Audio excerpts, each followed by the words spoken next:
So, you're playing 3 houses on Maddening mode, and you're having a good time. Sure, the beginning was rough and slow, but after the first 5 chapters or so, the game picks up in pace and becomes a lot more fun.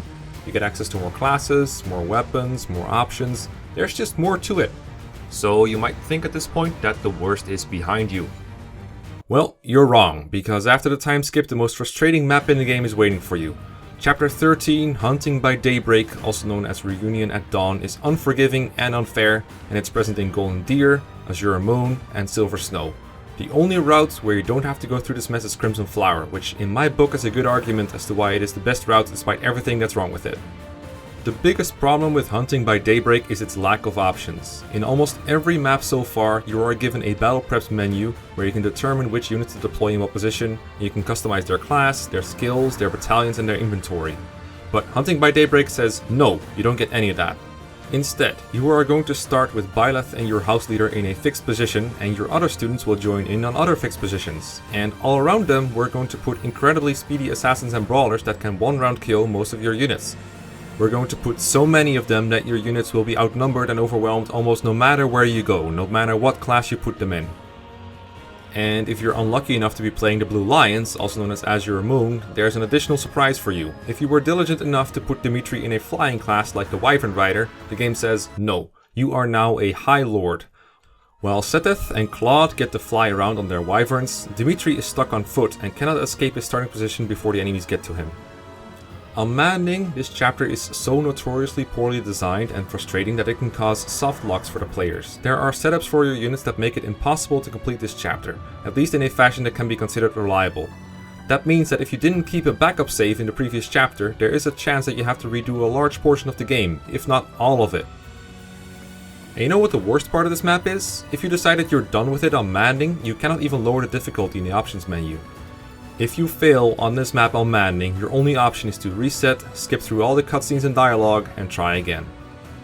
Now, when a map is so frustrating and so annoying to play that you don't want to anymore, it's time for something else. You could say, time for some cheese! That's right, I'm going to provide you with some strategies you can use to play as little of this awful map as possible. Now, because of the insane customization of 3 houses, I cannot give you an exact strategy that works for everyone, so if you are playing Maddening but you're not on this chapter yet, I recommend you keep watching so you can get a rough idea of what you need to complete this chapter easily on your route.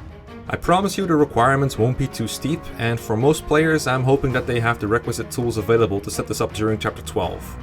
This is why I recommend you always keep a backup save before you go into this chapter. The strategies in this video were not made by me, but by a group of players that are better than me. I'm just making these videos to spread the word. Special thanks go to Rangor and Aggro Incarnate for hooking me up with several videos, as well as maps, stats and ideas for both this video and the strategy, as well as proofreading the script. So thanks to their help, hopefully future Maddening players will not have to suffer through this map ever again if they don't want to. Besides helping players who want to continue their Maddening playthrough, this video has another important goal: to dispel the notion that you should always train your in-house students for this chapter. It's commonly recommended to raise up the students you start with, just so they can hold their own in this mission, but fact is, you can ignore a good portion of them and still beat this map just as easily. But the key is to approach it a little bit differently, and that's what this video is going to show. I'm going to show methods for this chapter for all 3 of its variations, but they all make use of the same weak point, the chapter's main objective. Just like most other post-time skip missions, the main objective is to kill the boss.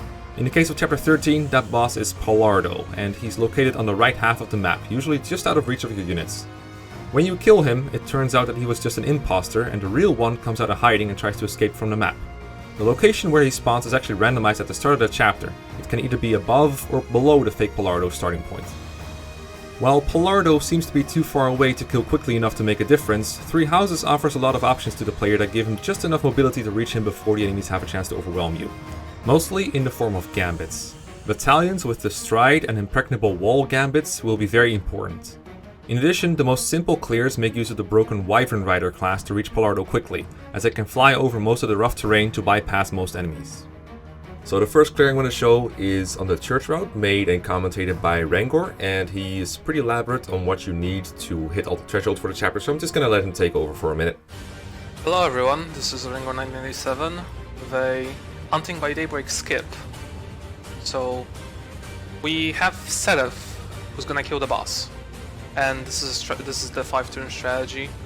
He needs either the Thunderbrand, the Galatea Pegasus Corps Battalion maxed out, and 1 Rocky Burdock from base, or Empire Pegasus Corps and a Brave Axe, which has to be forged with wood steel.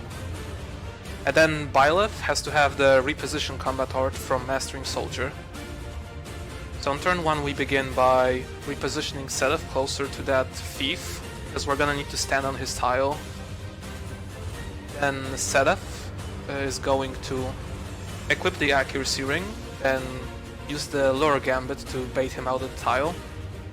If you have the Empire Pegasus Corps Battalion, you can always let them attack into you from your starting area or something.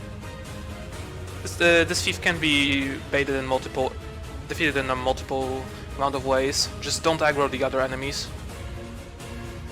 So with this strategy on turn 2, I'm going to use the Training Lance on him, because Swordbreaker.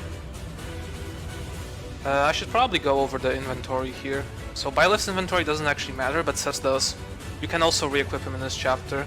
Needs a light weapon that doesn't weigh him down, so Training Lance works. An Accuracy Ring for accuracy. Thunderbrand or Brave Axe, as I mentioned. The March Ring, or the Boots, but one of them.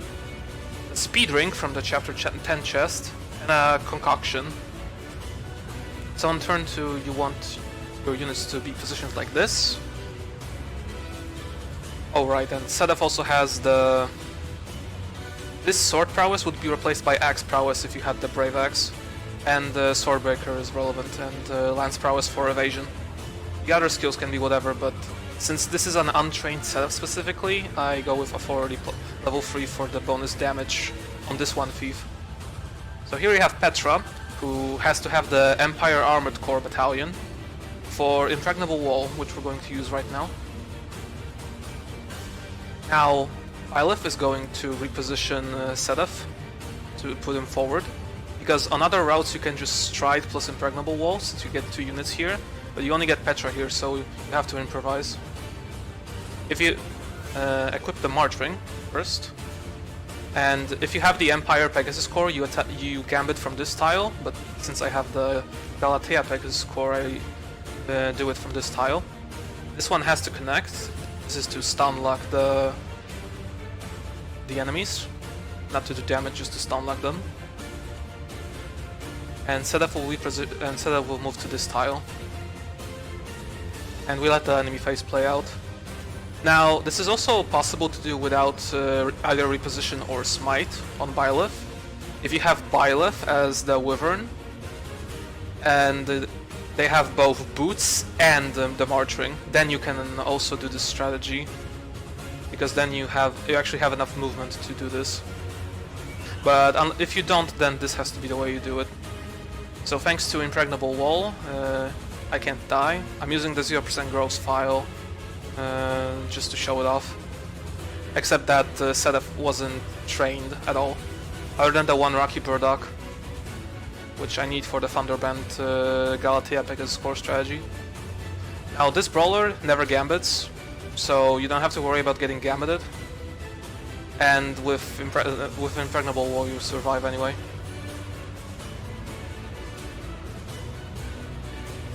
Now Sedef is going to move to this tile, the March Ring. Then he's going to equip the Speed Ring and use a Concoction. Now, with the Speed Ring, Sedef has exactly 21 AS. This archer has 24 AS, so he's exactly doubled. Also boosts his evasion, of course. Byleth just retreats and they're out of range. And you need to hope that at least one of the archers will miss. It's fine if one of them connects, just both cannot. Yeah, so for example now I have guaranteed survival. We also get Caspar and Dorothea up top. I should have probably moved Dorothea. If I have to Divine Pulse back, I'll need to make sure to move her. She can actually chip an enemy, which might be relevant. And thanks to me baiting the enemies on turn 3 with Byleth, Petra and Byleth are safe on turn 4. Now the top squad shows up, On this run I have a trained Bernadetta, but a trained Ferdinand von Ayer with Swift Strikes would also do. So we're gonna, since I have only Bernadetta, I have to kill the fake boss with them. If you have Wyvern Ferdinand with Swift Strikes, then if the boss spawns over here, then use him to kill the real boss, because he has more evasion. But as it stands, I have to do this. Ferdinand here has Stride, and Linhardt is going to perform a free range warp. This is just to show that you can do this with a really under-leveled Linhardt, just so long as he has a free range warp. Dismounting plus Stride and Brave Lance is enough to kill, and on 0% growths as long as you have a good battalion and Death Blow. If you can't kill him outright, then use Vengeance with a Killer Lance Plus, because even from full HP it will give plus 10 critical. Boss spawns and he's sadly pretty dodgy, because good game design, I guess. So we have Marching, we equip the March Ring on Sedath, move to this tile and equip the Accuracy Ring, and use the Thunderbrand. Sadly this accuracy isn't that great, but we do get rerolls in form of Byleth, Petra, and Berthia. I will miss. Okay. Gonna have to see about that.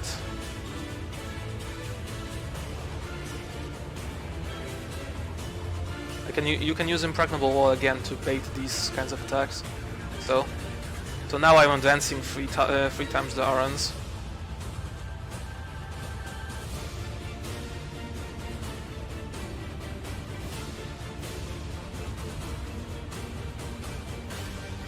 And sadly this is just going to be me trying for this until it works. But you can advance a different amount of RNs every time, so eventually it should work. So now I missed. However, sorry. 10 divine pulses be like. So since apparently I miss like that, I'm going to try this by shooting twice with a bow to advance 2 RNs rather than 3.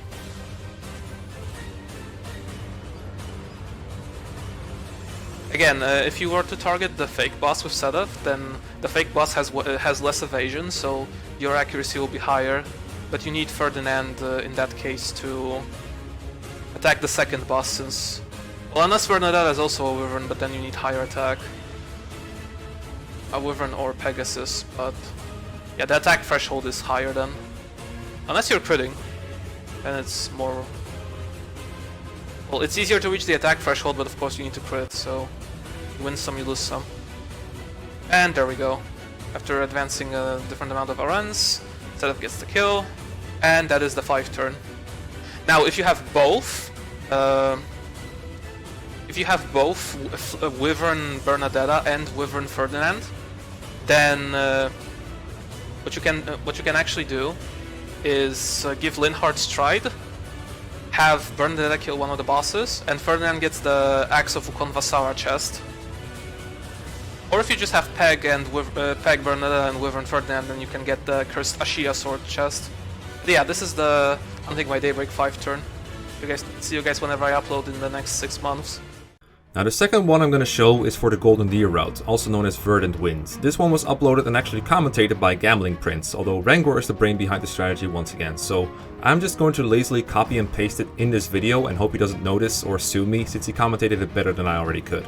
Hello everyone, this is Gambling Prince and I'm just here to tell you about this strategy for Hunting by Daybreak on Surface and Growths.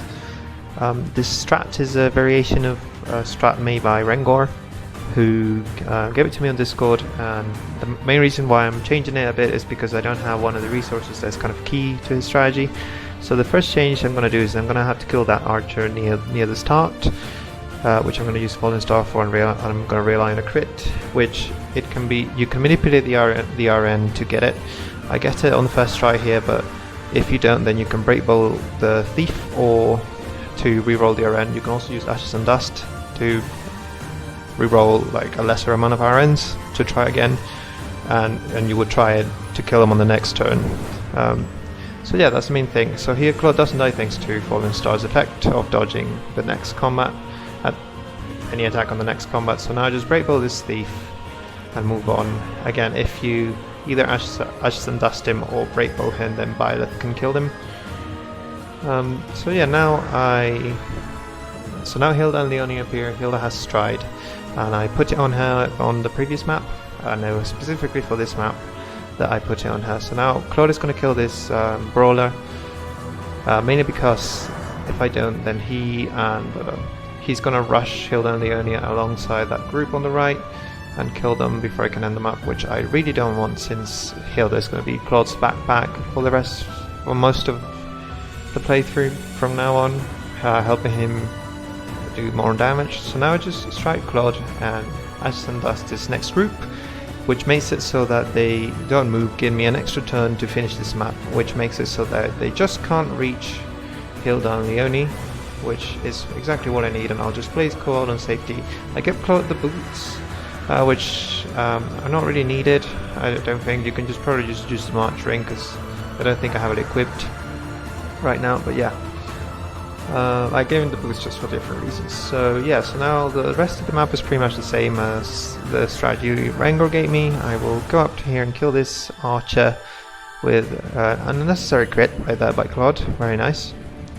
Which then will leave me standing on a safe tile where enemies cannot reach me. And on the next turn I will just fly up to Pallardo, kill him, then get Claude danced and kill him again.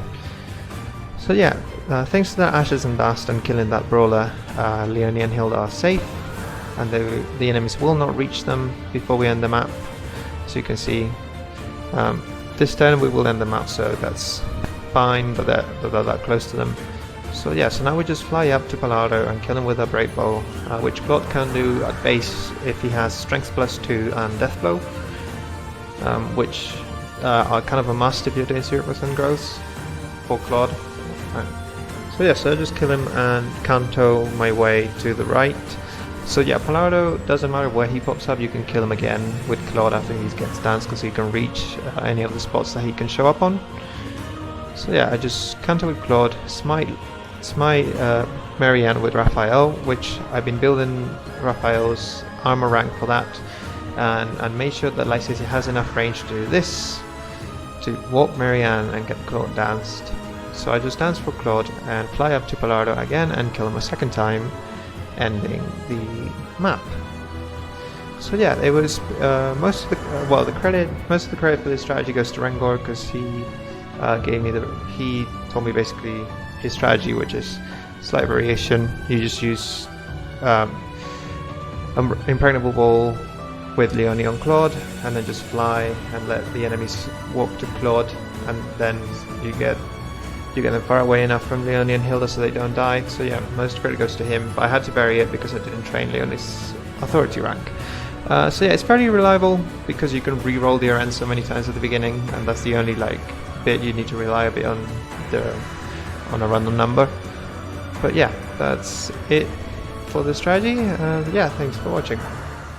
It is worth noting that this method requires you to make Marianne your dancer, and while she does make a good candidate for it, it's understandable that you don't always want to do that. There are alternative ways to get a second boss killer in range, one of them being Raphael on a Wyvern going for 2 Brave Axe hits or a smash critical hit. If you need Raphael to get in his range like that, you do want Stride on Lysithea or Marianne. You can also do a similar thing by striding a Pegasus Knight Marianne and going for a Frozen Lance critical hit. Now the final version we've got is Azure Moon, which is the most tricky one since, as I noted before, Dimitri doesn't fly. And this time the clear was uploaded by a player named Naga, but again credits go to Aggro and Rangor for helping with the plan. Naga put a really elaborate list of requirements or potential plan Bs in the description that you should look at if you're looking to replicate this. Okay, so the one thing Naga didn't provide was commentary, so I'll be doing that part. We have to hide Dimitri at the starting point since he cannot fly away, and instead we have Byleth fly over to the left, like the down left corner, and wait for the reinforcements there. We're going to be waiting for Annette's and Mercedes with pretty specific setups, and they can be in a bit of danger depending on how the enemies move. Naga did a really elaborate analysis on how you can prevent them from dying through all kinds of ways. Waiting shot is one way of them. There are plenty more. But most of the time, all you should need is making sure that they have Impregnable Wall and Stride. Because this time we're going to be relying on Byleth to do the work.